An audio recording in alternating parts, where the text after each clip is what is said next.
Now it's time for the last word with Lawrence O'Donnell. Good evening, Lawrence. Good evening, Rachel. Thanks for ruining all of our weekends with that announcement. Ta-da! Thanks a lot. So the interview that he gave with The Sun has some other gems in it, including he tells this Rupert Murdoch-owned British newspaper that his polling numbers are better than Abraham Lincoln's. He seems to think that, come on, you got to stay with me here.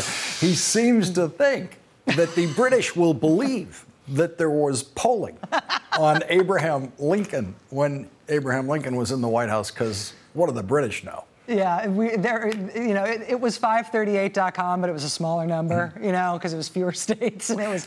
And that's not all. He actually told this British interviewer that he has doubled. He said that since he's become president, the GDP of the United States of America has doubled and tripled.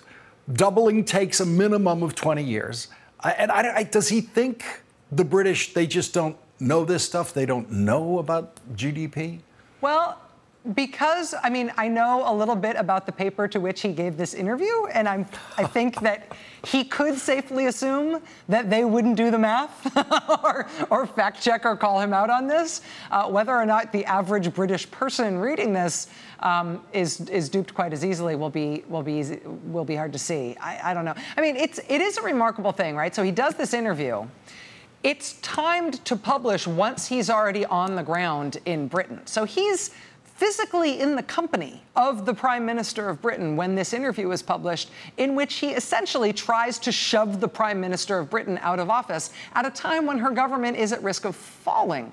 An American president has never done this, certainly not for an ally before, but it's timed to happen while he's there. It's timed for maximum disruption and embarrassment on both sides. This is the sort of thing that is sort of primed and designed, even in its timing, to not just explode the so-called special relationship, but to end our alliance with the UK, which is our most important overseas alliance. And he's doing it right before he goes and meets with Putin.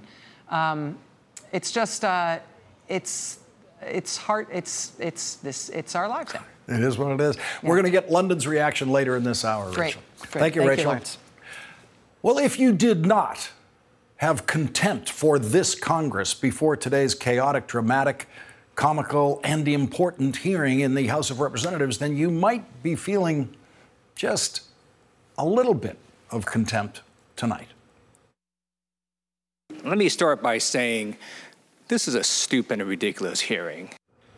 Republicans in the House of Representatives today once again tried and failed to prove that the connections of the Trump campaign to Russia should never have been investigated by the FBI because one of the FBI agents involved in that investigation agreed with the majority of American voters at the time that candidate Donald Trump should not be elected president. FBI agent Peter Strzok was the only witness in today's spectacle in the House of Representatives because he sent private text messages expressing his opposition to candidate Trump during the campaign. Because this was a House of Representatives hearing, most of it was irrelevant. That is not unusual in House hearings.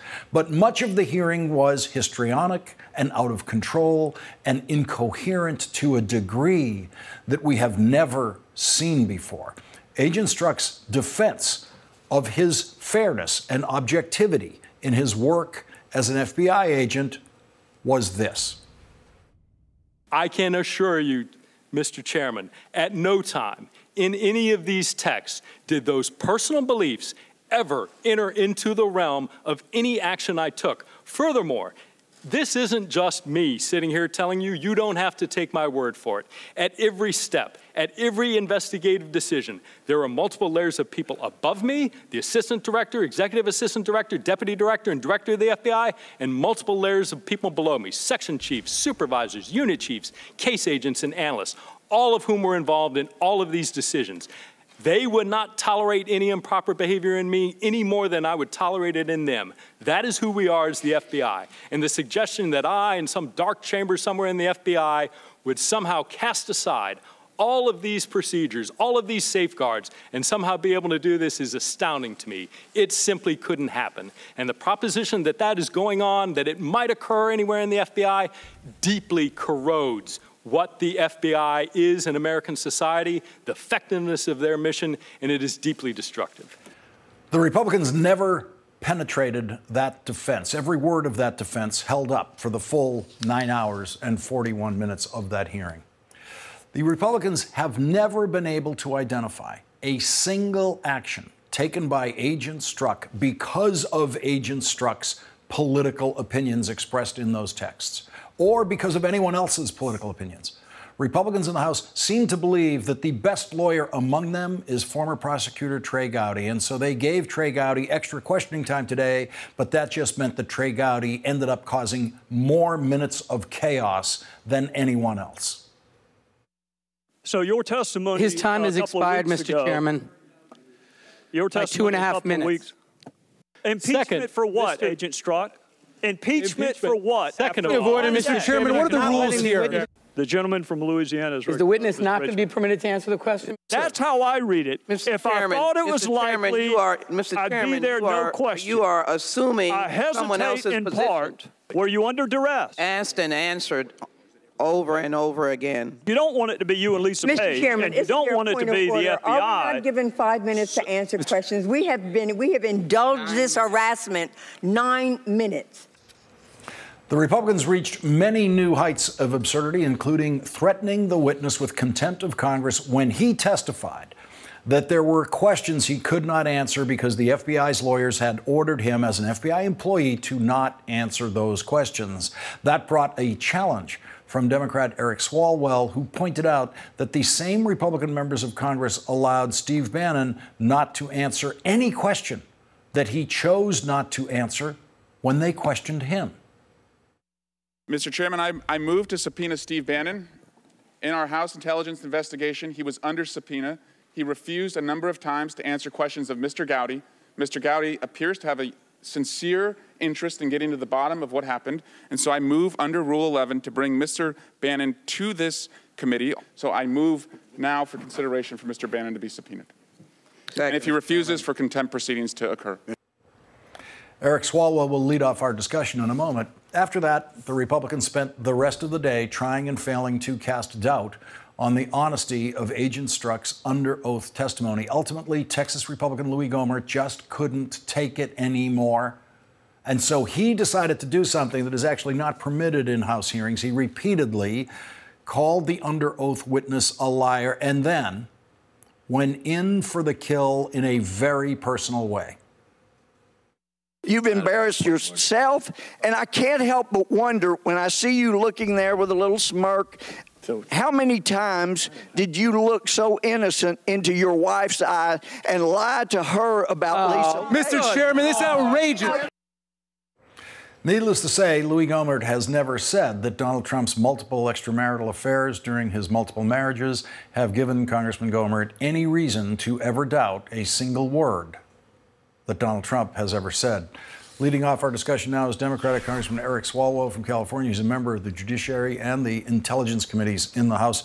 And Congressman Swalwell, really appreciate you being here today. We all know how long your workday has been already. What would you say are the most important points established in this hearing today?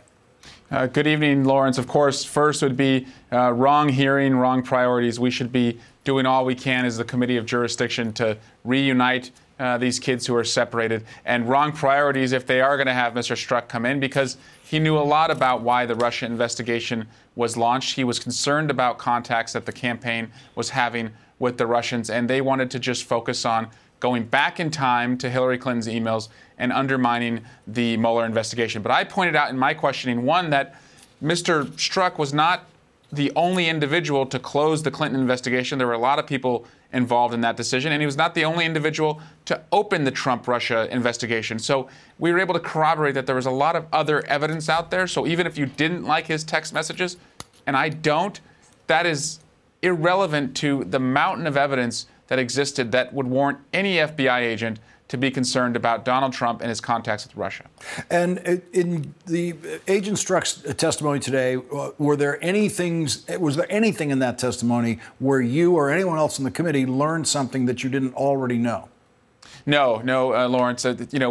We did, however, learn that the Republicans, for them, this was more about protecting Donald Trump rather than, as I said, protecting kids who are separated from their families, high schoolers who want us to do something about gun violence, farmers who want this committee to do something about the tariffs the president is imposing. But we learned nothing new from Mr. Strzok. We just lost precious hours where the American people are counting on us to fight for them. And we were just seeing Republicans again seeking to protect the president above anything else. And did you hear any line of questioning from Republicans that you thought was actually somehow helpful and informative to our understanding of what's been happening here? No, but Lawrence, I did hear Mr. Gowdy express a real interest in having Mr. Strzok answer questions about an ongoing investigation. And again, this is a pattern we've seen throughout the last year, which is they want to break the safe of the FBI evidence locker and have evidence come to light so that subjects of the investigation know what is out there. But when Mr. Strzok refused to answer, now he was all of a sudden going to be held in contempt, which if that's the case and we want to know what he has to say, that same interest should have been shown for Mr. Bannon, which is why I moved to have Mr. Bannon subpoenaed. And of course, that was voted down. But interestingly enough, Mr. Gowdy did not vote yes or no on that. He actually abstained from voting when that was put before him. Yeah, and there was a request for a clarification of how he was voting, because I've never seen this in a roll call vote in a committee before. He used the word pass when the votes are yes or no. There's no other response to the vote, and he said pass. And so Democrats insisted on a clarification, and that's when he went silent when the roll call was called again. What do you make of that decision of his to not vote at all on that question that you raised? Well, I think he knows better. He wasn't going to give us a vote there, but I think he wasn't going to really contradict his position at the House Intelligence Committee, which was that Bannon should have been subpoenaed. So I think his silence actually spoke volumes, that he knew it was wrong to try and pursue a contempt proceeding against Mr. Strzok, but not to do that against Mr. Bannon and so many other Trump administration witnesses who refused to tell us anything. And by the way, Lawrence, we have now seen Peter Strzok and James Comey come before Congress. They raised their right hands, they went under oath, and they told us what they knew about the Russia investigation. The president continues to criticize them. However, what distinguishes them from him is that the president is unwilling to raise his right hand for special counsel. So it's his move. We're going to be joined in the discussion now by David Frum. He's the senior editor of The Atlantic. He's the author of Trumpocracy, The Corruption of the American Republic. David Frum, you've got 9 hours and 41 minutes of hearing testimony to react to. Take your pick. Look, if you're the lawyer for the Corleone family and your clients are super, super guilty, of course it's your duty to attack the investigators and to find some procedural offense. And that's your right, that's your job, and that's their right. But it doesn't make them honest, upright waste management specialists. We are watching today, at the same time on our other screen from what happened in Washington, we are watching an attack on NATO, an attack on the U.S.-UK alliance, Donald Trump trying to topple friendly governments, and in every way carrying out a Russian foreign policy agenda. And the question every American has is he doing this because he's misinformed, because he's impulsive, or is there some darker reason? And we need to get to the bottom of that. And the Republicans investigating the FBI are acting like lawyers for the Corleone family, and they are looking at some genuine procedural missteps that took place. But what they're not interested in the question of, what's the truth here? How are we going to defend the country? Is the president in some way compromised as we watch this wrecking ball that is happening in Europe and the prospect that 75 years of security arrangements are about to be destroyed by one man with this giant question mark hanging over his head? Carson Swalwell, it seemed to me that the Republicans, especially Chairman Goodlatte, were not ready for some of the parliamentary procedural challenges that you and your colleagues raised on the Democratic side as they were trying to just kind of steamroll the witness and demand that the witness answer questions that FBI lawyers had said he could not answer, threaten the witness with contempt charges in that setting. Was it your sense that the Republicans were not actually prepared to handle this hearing today, and that they were surprised at how strong Agent Strzok's responses could be when he was allowed to deliver them? They were wholly unprepared. Lawrence, when I saw Mr. Strzok 2 weeks ago at our closed hearing deposition, I thought, oh boy, the Republicans, this is going to really backfire, because he's a pretty bright guy. He made a monumental error in judgment in some of those text messages, but he's a bright guy with a pretty sterling career, and I think you saw that on display today. But this is also the result of what's been building up over the past year, where we've seen the chairman use this committee to just go back in time, to keep revisiting the Hillary Clinton email investigation in every possible form. And so I think our members, you saw just kind of the release of that frustration, and we came ready to fight for our democracy and the rule of law. And David, from the Republicans in the committee seem to have a single rule about investigating Donald Trump. You can only be allowed to investigate Donald Trump if you enthusiastically wanted Donald Trump to become president of the United States. Yes, you can't make any comment. Donald Trump is, of course, the chief law enforcement officer of the United States. He has described members of Central American gangs as animals. And the Central American gangs are certainly very, criminal organizations. But if the suggestion is that animus by law enforcement means that the laws can't be enforced, then I don't know how we're ever going to put any member of any Central American gang ever in jail ever again. Congressman Eric Swalwell and David Frum, thank you both for starting us off tonight. My pleasure. Thank you very much. And coming up, David Corn will join us. David Corn's name came up repeatedly in the hearing today. Congressman Jim Jordan decided that the best way for him to avoid reporters' questions about accusations that he was aware of sexual harassment and assault of members of the college wrestling team that he coached was to stay in the hearing room as long as he could, asking a series of questions about David Corn. David Corn is going to answer those questions. And President Trump has just given the craziest interview that any president not named Trump has ever given. He said his poll numbers are better than Abraham Lincoln's and that he has doubled and tripled America's GDP, proving he has no idea what GDP is, or maybe he's willing to lie about GDP.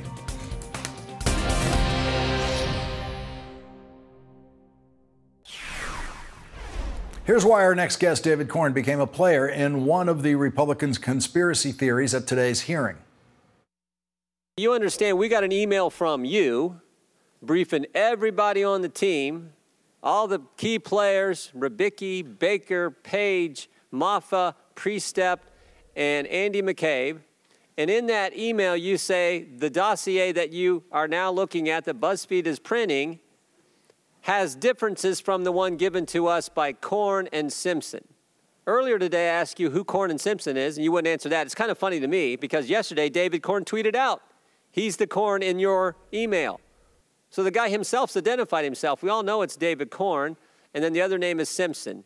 So you have this, and we're wondering how the dossier got to, or if, more importantly, if the dossier got to the FBI through media sources, not just through Christopher Steele. I understand your question. I understand your frustration. I understand the absurdity of something produced that you're reading that I've been directed not to answer questions about. The best I can do is tell you I would like to answer you, and I'm afraid it's an answer that would both reassure you and disappoint you. Joining our discussion now, David Corn, the Washington bureau chief for Mother Jones and an MSNBC political analyst, and also joining us to keep David Corn honest, Eugene Robinson, an associate editor and Pulitzer Prize-winning opinion writer for the Washington Post and an MSNBC political analyst. Okay, David Corn, you're under oath. We swore you in during the commercial break. The great violator of the House dress code, Jim Johnson, Jordan thinks there's something terribly wrong with your interactions with the FBI involving the Steele dossier. What does he need to know about this? Let me first say, because you and I have talked about this, we again are being distracted because Republicans engage in these false conspiracy narratives. We all have to cover it. We have to debunk it. But it covers up the big fact that Donald Trump in the last 2 weeks has been working with Putin, passing off Putin disinformation to cover up Putin's attack on the United States in 2016. And this is why they're doing this, so we don't pay attention to that. Turning to this is now the second time in 4 or 5 months that Jim Jordan has come up with a conspiracy theory to distract that involves yours truly. The first time was that the FBI gave me the Steele memos as a way to torpedo and sabotage Trump before the election. Now he's totally reversed himself, and the conspiracy theory seems to be that I somehow gave the FBI the memos in order to sabotage Trump. Neither are true. And I'm telling you, Lawrence, I challenge Jim Jordan not to a duel, but to a debate. I'd like, on this show and any other show, Congressman Jordan, I'm ready to have it out with you and go over all your conspiracy nonsense. My guess is you don't have the guts to do it. What happened, Lawrence, is that I reported on the Steele memos before the election. I called the FBI, I obtained the memos, and I asked for a comment if they would talk to me about the memos and about their interactions with Steele. I had learned that they were investigating the allegations in the memo. I got a no comment from them, no help, nothing. After the election, I wanted to pursue this further, and I sent someone I know in the FBI a copy of the memos and said, can you authenticate these documents? Can you now talk to me about your interactions with Steele? Again, I got nothing. I did this solely as a journalist. I know it's hard for Jim Jordan to get that, but I was just trying to figure out what was the full story behind these memos, as many journalists do in such cases. And for all that, he just comes up with a deep state conspiracy theory that involves me. I'm kind of flattered. And one more small point in the Strzok email, he mentions that there's a difference between the version that you had and another version that the FBI had. What was that difference? Yeah, as if that really matters. I got a set of documents, shortly before the election. The BuzzFeed set that came out in January 2017 included memos that Steele had kept writing after the election that I never saw until the BuzzFeed version came out. So there's one really big difference. BuzzFeed had more because they obviously got the set of memos at a later point. What that means, I don't know. It certainly doesn't tell you that the deep state was doing anything notorious. Gene Robinson, correct me if I'm wrong, but I think we just proved how easy it is to get at the truth of these situations if you're willing to ask the right person the right question. Yeah, but we don't want any of that, Lawrence. What we want is to figure out how devilishly David Corn could manage to both give the FBI the dossier and get the dossier from the FBI. And we also have to figure out why Peter Strzok, if his whole purpose here was to defeat Donald Trump in the election, why he didn't leak any of this or tell anybody publicly about any of this before the election, when it might have had a huge impact. So somehow he's apparently really, really stupid because this was his overriding goal, yet he failed to do the one thing that might have achieved it. And Gene, you have watched an awful lot of congressional hearings in your time in Washington. Rate this one in the history of your viewing of hearings in the Congress. Well, where to begin? I've never seen a hearing in which a member was asked if he was off his meds. And Louis Gohmert, and justifiably so. I've never seen a moment like that. It was surreal because it was all. These hearings are always, to some extent, theater, but this was all bad theater. That was all that it was, and there was no sort of fact finding or eliciting of a legitimate narrative in this. It was all about scoring points, and as David said at the outset, obscuring the real story, obscuring what really went on. We're talking about Russian interference in our election, which happened according to all of our intelligence agencies, according to all the information the FBI has been able to gather. But we can't talk about that. All we have to talk about is this nonsense. We're going to have to leave it there. David Corn, thank you for joining us on this important night. And President Trump has given a new interview tonight to a British newspaper. He talked about the Trump baby blimp, and he admits that the blimp is doing the job it was intended to do. It has hurt Donald Trump's feelings.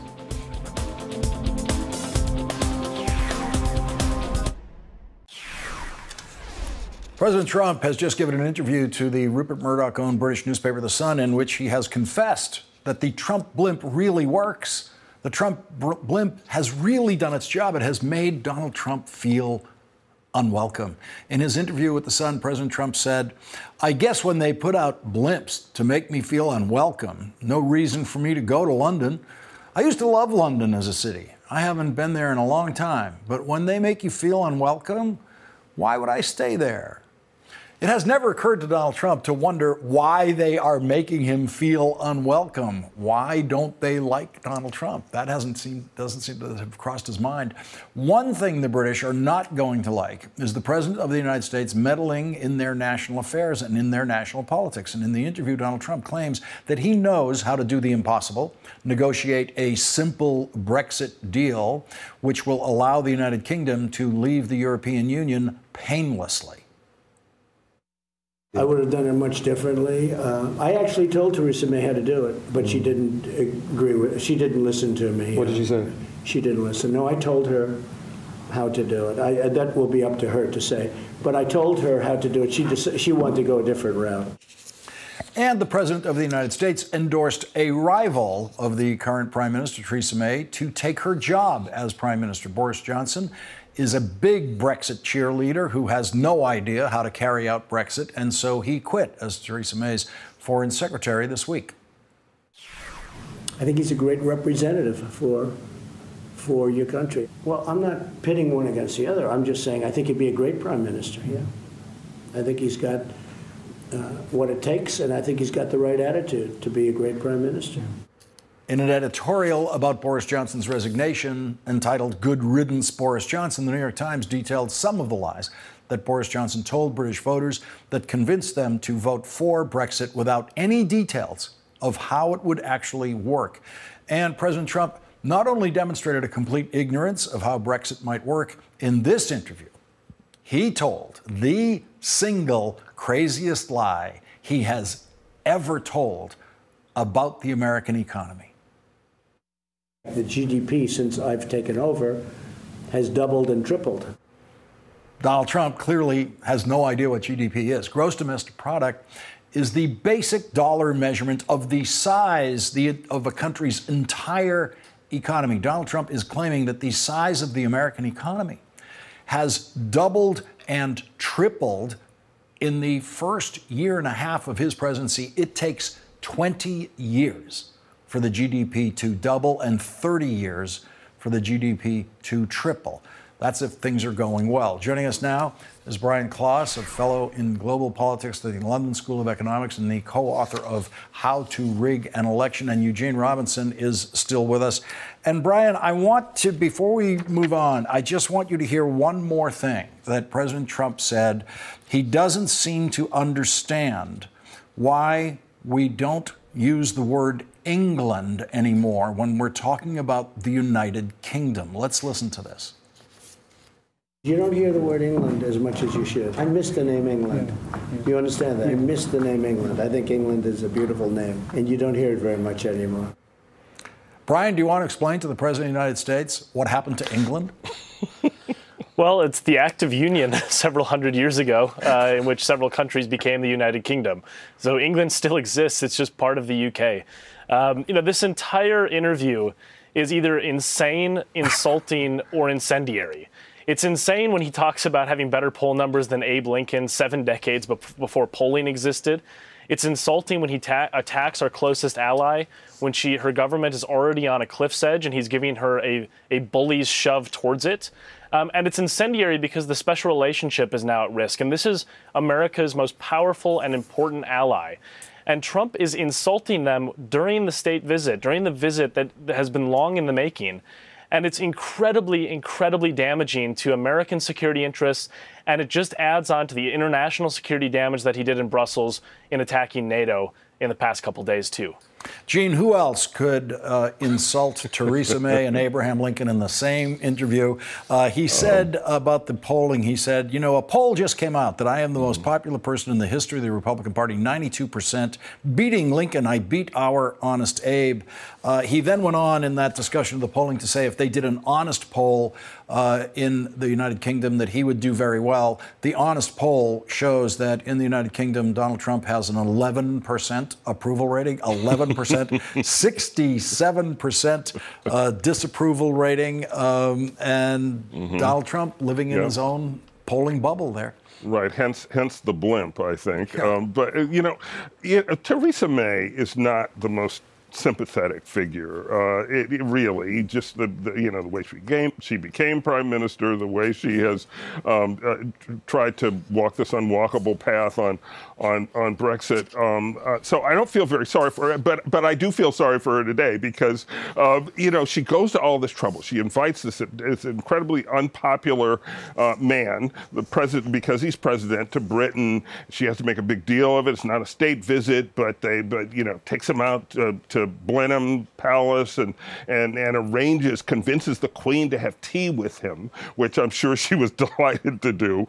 And she goes through all of this, and then he just shivs her in the most sort of vicious way. Not only by saying that Boris would be a great prime minister, which he certainly would not, but also by saying that with her way of doing Brexit, which people don't actually like, but her way of doing Brexit, there will be no great U.S.-UK bilateral trade deal, that wouldn't work out. That's the only thing she has going for her. That's the only piece of sort of political capital that she had to try to negotiate this thing her way.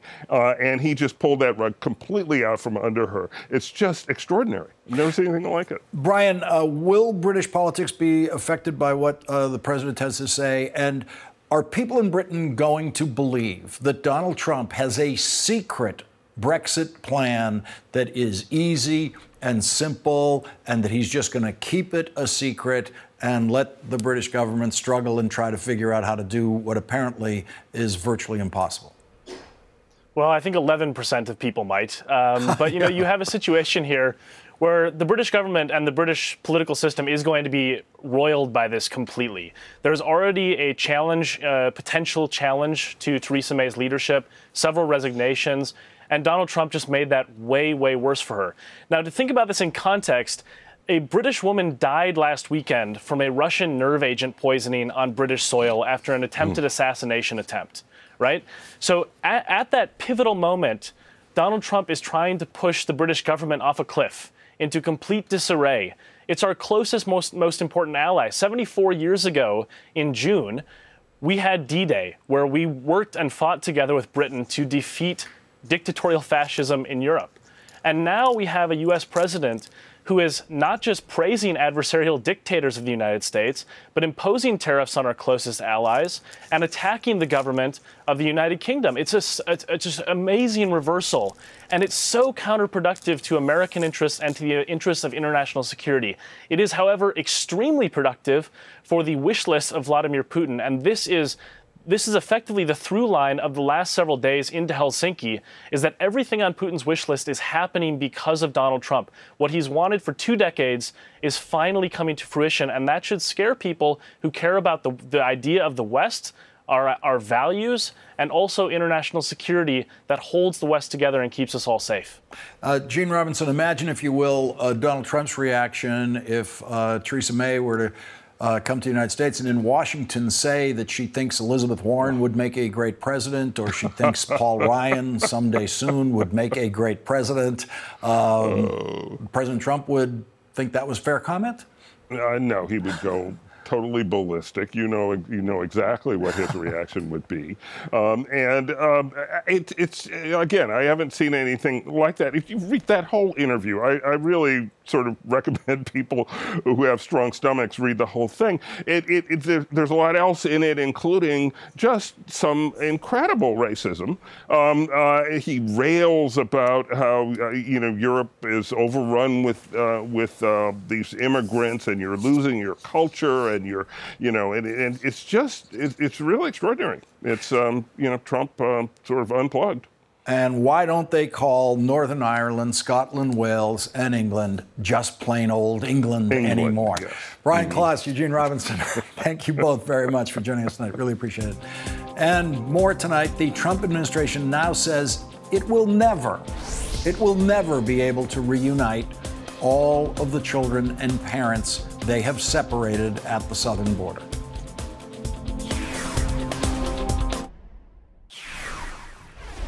At the beginning of today's hearing in the House, the top Democrat on the House Judiciary Committee reminded his colleagues about the much more important work that they were not doing today.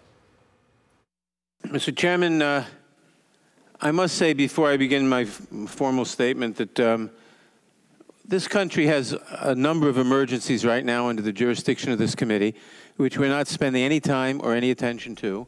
The leading one, obviously, being the fact that 3,000 children were improperly taken away from their families, and the administration seems either unwilling or, out of total incompetence, unable to return the kids to their families, even under court order.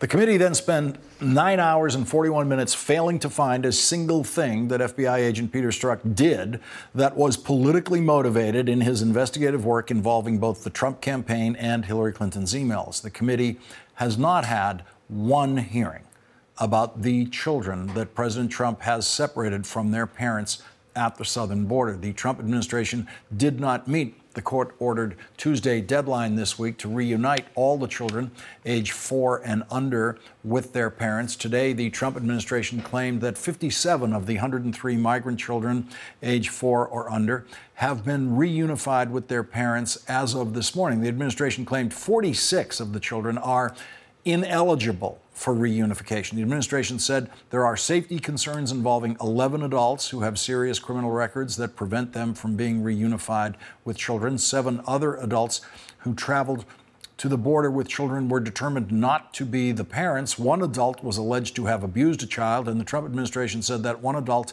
planned to house a child with an adult charged with sexually abusing a child. The Trump administration identified another 24 children who they say are currently not eligible for reunification because of the circumstances of the adults in those cases.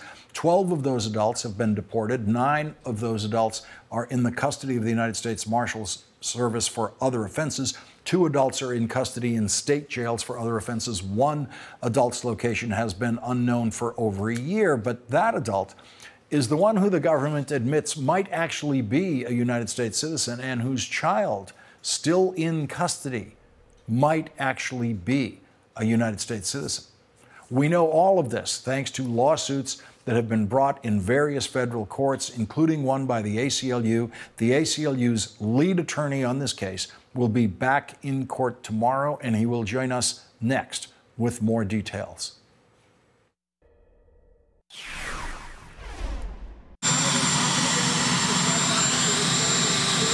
Well, I have a solution.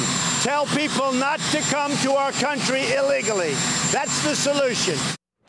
In other words, the president has no solution at all for reuniting those families separated at the southern border. Joining us now is Lee Gelernt. He's the deputy director of the American Civil Liberties Union's Immigrants' Rights Project. And Attorney Gelernt, I just reported what you have been learning in court about these families, about these adults. Can you trust the information that the government is giving you about the adults and the children? We're not going to trust it. We are asking for independent verification so that we need the information ourselves so we can engage in that independent verification. What the administration's been doing is saying, we don't think all these people can be reunited, and we don't believe they're part of the lawsuit, but they're unilaterally making that decision. So we're going to ask tomorrow in court for specific information about the individuals they say can't be reunited. But let's just also talk about the individuals they've reunited. They missed the deadline. You know, it's one thing when you miss the deadline for, ordering, the package comes late when you're ordering socks, right? These are babies and toddlers. You cannot miss a deadline when you're talking about little babies and toddlers who are desperate to see their parents. And that's why the court said, He wants to know what remedies we propose. We are going to say more oversight of the government. We anticipate the government's going to come in tomorrow and say, we want less oversight. That's ridiculous given that they just missed a deadline. We also want the government to set up a fund to pay for health professionals to examine these children who have been traumatized to no end, perhaps permanently. And the government has been saying that some of the parents have already been deported, so they can't reunite children with parents who've already been deported. But some of those parents were apparently told the only way they would be reunited with their child was to be deported. And the administration told NBC News today that this was their statement, that the administration is, quote, under no obligation to bring people who have no lawful status in this country back into this country for reunification, meaning they have no obligation to try to reunify parents who have been deported with children who are still here. Right. Just among the children under 5, there were 12 parents out of the 103 who were deported without their children. The government originally said to the court, well, they're not part of the lawsuit. The court shut that argument down immediately and said, of course they are. They're in the worst situation of all. They're overseas with their kids still here in the United States, worried desperately.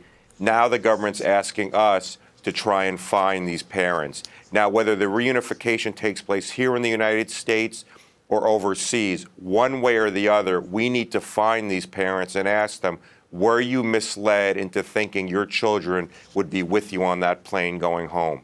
Because this is an horrendous situation if parents are sitting in another country not knowing where their children are. How can you possibly find those parents without government records and the government, in effect, leading you to those parents? Yeah, well, that's a great question. The government should have had more information, but now I think it's up to us. We are going to mobilize an enormous array of NGOs, both here in the United States and overseas, and do what we can to find these parents, but we hope the government's going to help us. Lee Gelernt, thank you very much for joining us tonight on this very important story. Really appreciate it. Tonight's Last Word is next.